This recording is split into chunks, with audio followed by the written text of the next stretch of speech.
দুনিয়ার মজদুর এখন লড়াই করো, দুনিয়ার মজদুর এখন লড়াই করো, এখন লড়াই করো। দুনিয়ার মজবুত। তো আমার আগে যে বক্তব্য দিয়েছেন আমার প্রিয় ভাই, আমার সহপাঠী, উনি একদম চমৎকার বক্তব্য দিয়েছেন। বিগত বছরগুলোতে আমরা যেভাবে শ্রমিক যারা আছি ভাই বোনেরা, আমরা অনেক নির্যাতন স্বীকার করেছি, অনেক নির্যাতিত হয়েছি। আমরা আমাদের শ্রমিকের ন্যায্য আদায় দাবি করতে গিয়ে আপনারা জানেন 1986 সালে আমাদের বহু সংখ্যক শ্রমিক ভাই বোনেরা রাজপথে জীবন দিয়েছে। তাদের ত্যাগের বিনিময়ে আমরা এই শ্রমিক দিবস পেয়েছি। আজ আমরা অনেকেই এই শ্রমিক দিবসে আমরা রাস্তায় না আসে আমরা ঘরে বসে থাকি।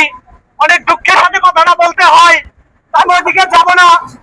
ভাই যে কথাগুলো বলেছে আমি এই কথার সাথে একমত হয়ে বলতে চাই, আমাদের শ্রমিকদের ন্যায্য আদায়, ন্যায্য পাওনা অবশ্যই সরকার এবং শ্রম মন্ত্রণালয়ে যারা দায়িত্বে আছে এবং বিজিএম কর্তৃক যারা দায়িত্বে আছে, তারা যেন আমাদের এই শ্রমিকদের ন্যায্য পাওনা শ্রমিকদের হাতে বুঝিয়ে দেয়।